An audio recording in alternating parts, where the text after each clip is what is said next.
Kita memperdalam investigasi dulu sebelum kita berkoar-koar. Intinya kita tidak mau juga berbicara soal fasilitas, soal ini dan bla bla segala macam tanpa ada data yang konkret. Nah, saya sebagai mahasiswa FISIP ini merasakan suatu keresahan itu, Kak. Setelah fasilitas-fasilitas yang ada di FISIP. Sekarang pimpinan juga ketidakterbukaan terhadap BEM itu menjadi hal tanda tanya juga.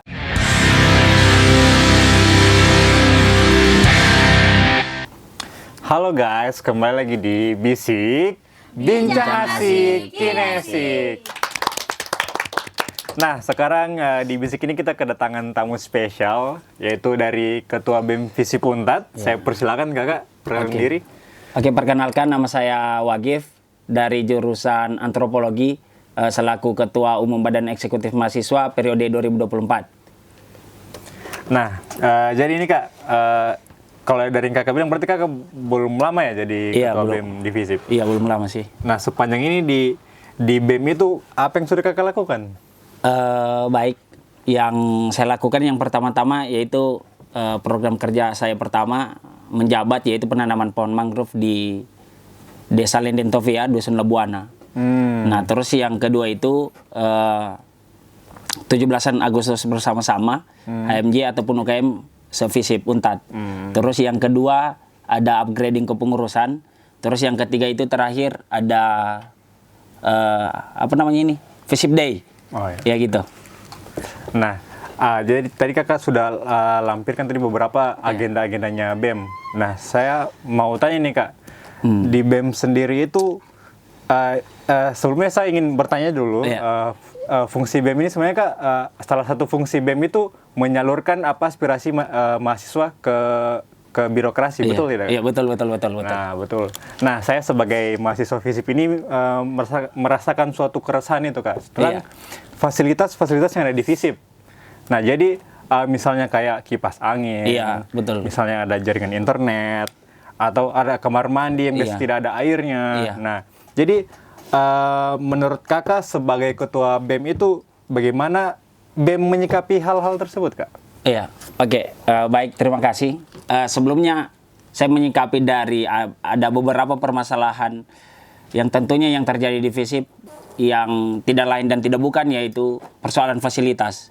Yang pertama-tama bagaimana kita menyikapi persoalan itu, kita sudah menyampaikan aspirasi beberapa mahasiswa yang ada di fakultas terhadap Ibu Wadek Kemahasiswaan dengan kami menyampaikan aspirasinya mahasiswa bahwasannya fasilitas yang ada di FISIP ini belum memadai. Tentunya kipas angin, kursi, ataupun toilet, ataupun internet yang sama sekali tidak memadai yang berada di fakultas FISIP sendiri. Apalagi kita melihat mahasiswa semester baru atau mahasiswa baru itu sedang sibuk-sibuknya angkat kursi ke sana kemari, pindah-pindah kelas gitu. Iya, sering saya lihat. Tentunya juga pasca proses pembelajaran, kipas anginnya rusak. Tentu sama sekali tidak efektif melakukan proses pembelajaran. Masa dosen sementara menerangkan materi, kita di belakang jadi mahasiswa kipas-kipas. Tidak memperhatikan materi apa yang disampaikan oleh dosen. Makanya ini teguran keras bagi birokrasi atau bagi pimpinan fakultas sebenarnya terhadap apa yang menjadi persoalan di FISIP. Oh, jadi sebenarnya BEM juga sudah menyadari hal ini ya. Jadi tapi dari BEM sendiri sudah ada enggak pergerakan dengan adanya dengan fasilitas yang kurang memadai ini, BEM sudah ada pergerakan enggak untuk menangani hal tersebut atau apa yang sudah BEM lakukan? Pertama-tama kami sudah melakukan dialog bersama Ibu Wadek Kemahasiswaan dengan Kepala Departemen Advokasi saya. Terus itu belum diindahkan baik dari pimpinan fakultas karena ada beberapa anggaran yang tidak mencukupi untuk perbaikan fasilitas. Nah, begitu. Nah, sampai sekarang itu masih langkah awalnya kami untuk beberapa menyelesaikan permasalahan yang ada di FISIP. Nah, selanjutnya kami akan tindak lanjuti lagi sebelum akhir kepengurusan Badan Eksekutif periode 2024. Ya, mungkin begitu. Jadi akhir periode itu kapan kira-kira, Kak? Akhir periodenya Desember. Oh, Desember ini. Iya, Oh, sudah Desember. lama berarti. Sudah tidak lama lagi. Jadi harapannya BEM ini bisalah untuk menyuarakan mahasiswa Iya. ke birokrasi Iya, tentu di saja. akhir periode ini. Nah, kemudian dari saya dengar-dengar ini, Kak, di BEM itu sudah melakukan apa ya? Sudah ada tim risetnya Iya, untuk ada. fasilitas, untuk melihat fasilitas-fasilitas yang ada di Iya. FISIP. Sudah ada. Ada. Dan sudah melakukan pergerakan juga, Iya. Kak. Nah, jadi berarti dari situ tadi Kakak juga sudah bilang kalau BEM sudah menyampaikan aspirasi mahasiswa ke birokrasi. Kemudian dari itu sudah ada hasilnya enggak? Atau sudah ada tanggapan dari birokrasi atau dari petinggi-petinggi FISIP terkait hal itu, Kak? Baik, akan saya jawab. Kita sudah melakukan diskusi sama pimpinan fakultas. Sampai sekarang belum ada tanggapan mengenai tentang fasilitas yang ada di Fakultas Ilmu Sosial Ilmu Politik. Nah, ini menjadi PR-nya kita bersama-sama selaku mahasiswa yang berorganisasi, tapi ini menjadi tanggung jawabnya BEM sebenarnya. Selaku lembaga yang bergerak di eksekutif, kita harus menuntut hak-haknya mahasiswa. Iya. Mungkin gitu. Sampai sekarang belum ada tanggapan dari pimpinan fakultas mengenai tentang fasilitas yang terjadi atau bahkan menjadi kekurangan di kita bersama di kalangan mahasiswa FISIP. Jadi belum ada tanggapan dari ini ya? Iya, belum ada. Dari pihak fakultas. Iya. Nah, jadi saya kan ini juga sebagai mahasiswa, Kak. Jadi saya rasa lah bagaimana saya setiap masuk kelas harus bangkat kursi, Iya. atau dalam kelas harus kipas-kipas karena kepanasan. Soalnya apalagi kalau di gedung B. Nah, Iya. di gedung B itu biasa, panas sekali, Panas sekali. seperti ada jaringan. Nah, saya sebagai mahasiswa saya itu resah itu yang kayak begitu karena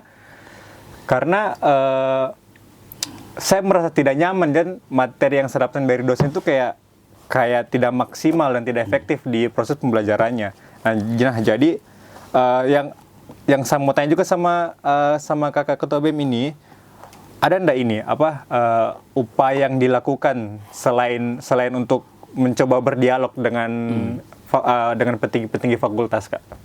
Oke, baik. Selama ini sampai sekarang BEM itu sendiri lagi-lagi melakukan riset.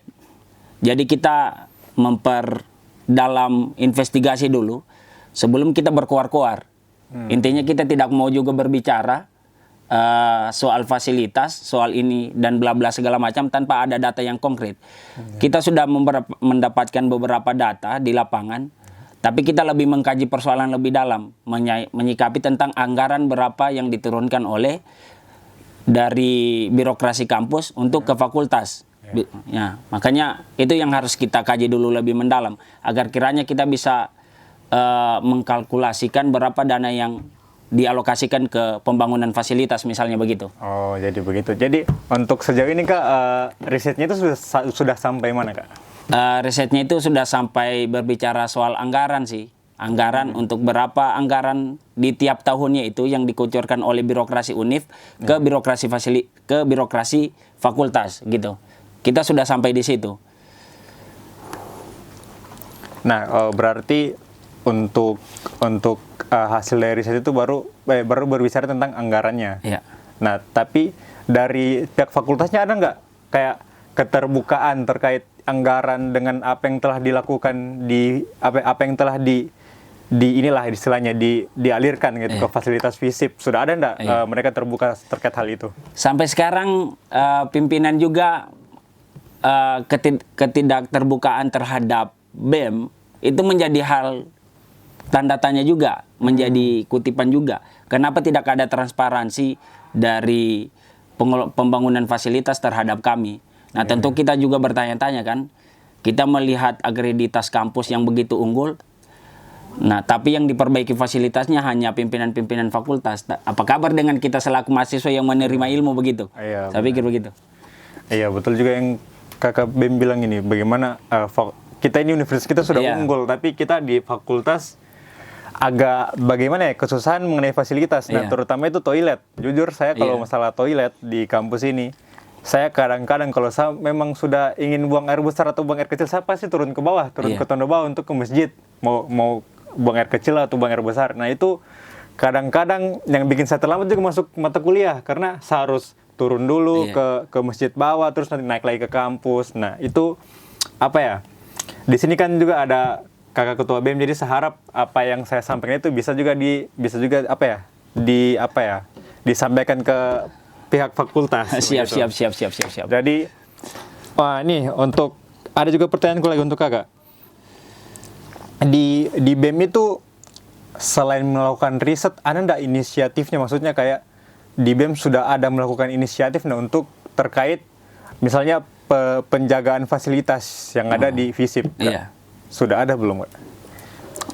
Baik, terima kasih. Untuk terkait penjagaan fasilitas itu sampai sekarang juga kita berusaha di dalam kepengurusan untuk menjaga bersama-sama fasilitas yang telah diberikan ke birokrasi ataupun fasilitas yang ada di fakultas. Dan juga ini keluhan saya pribadi juga selaku ketua umum, kita di dalam sekber ataupun di dalam sekretariat kita kekurangan fasilitas. Bahkan selama saya menjabat dari 1 Juli itu sama sekali tidak ada fasilitas yang ada di dalam sekretariat BEM gitu. Jadi saya mencoba menimbulkan keresahan, menyampaikan seluruh anggota pengurus, kita ayo sama-sama menjaga fasilitas yang di kampus ataupun fasilitas yang ada di organisasi-organisasi HMJ ataupun UKM gitu. Iya betul juga, itu juga saya rasa sih Kak, soalnya saya juga salah satu mahasiswa anak himpunan di ilmu komunikasi juga. Saya lihat sekber itu, apalagi di ruang yang ruang besarnya apa namanya? Sekber, sekretariat bersama. Ya, sekretariat bersama itu kosong melompong, ya. Kursi tidak ada, terus kayak meja juga tidak ada. Kalau kita mau rapat juga di sana panas, gitu, tidak lagi kipas angin. Nah, jadi untuk terakhir nih Kak, untuk kakak, apa harapannya kakak, kan ini sudah mau akhir periodenya kakak nih sebagai ketua BEM. Nah, apa harapannya kakak ke depan untuk fasilitas yang ada di FISIP ini? Nah, itu saya. Baik, harapan saya pertama-tama yaitu bagaimana kita mengakses pendidikan atau ilmu yang lebih sesuai dengan kita, yang apa kita butuhkan, tapi kekurangan fasilitas di dalam ruangan ataupun di luar dari ruangan yang bisa teman-teman mahasiswa akses. Nah, tentunya ini menjadi kritikan besar bagi pimpinan fakultas ataupun pimpinan Universitas Tadulako mengenai tentang fasilitas yang harus kita perbaiki bersama-sama dan agar kiranya bisa dirasakan mahasiswa terutama Fakultas Ilmu Sosial dan Ilmu Politik. Apalagi UNTAD sudah menyandang akreditas unggul, tapi kita melihat situasi UNTAD sekarang sedang tidak baik-baik saja, terutama yang ada di FISIP. Apalagi kita dengar-dengar isu PTNBH akan masuk di UNTAD. Tentu akan kita kawal bersama-sama mengenai tentang fasilitas yang ada di dalam kampus, terutama Fakultas Ilmu Sosial dan Ilmu Politik. Terima kasih. Oke guys, nah itu tadi dari ketua BEM FISIP. Saya rasa teman-teman juga sudah dengar sendiri bagaimana pendapat dari ketua BEM, bagaimana ketua BEM ini juga bergerak untuk ketua BEM ini juga peduli dengan fasilitas-fasilitas yang ada di FISIP. Jadi seperti pesannya ketua BEM tadi, saya harap teman-teman juga mau berkontribusi dalam kesadaran menjaga fasilitas serta berani untuk menyuarakan kekurangan fasilitas yang ada di FISIP. Mengingat kembali kalau Universitas UNTAD ini kita sudah unggul. Iya. Nah, jadi mungkin sekian dari podcast pembahasan kita hari ini. Saya akhiri. Wassalamualaikum warahmatullahi wabarakatuh. Waalaikumsalam warahmatullahi wabarakatuh.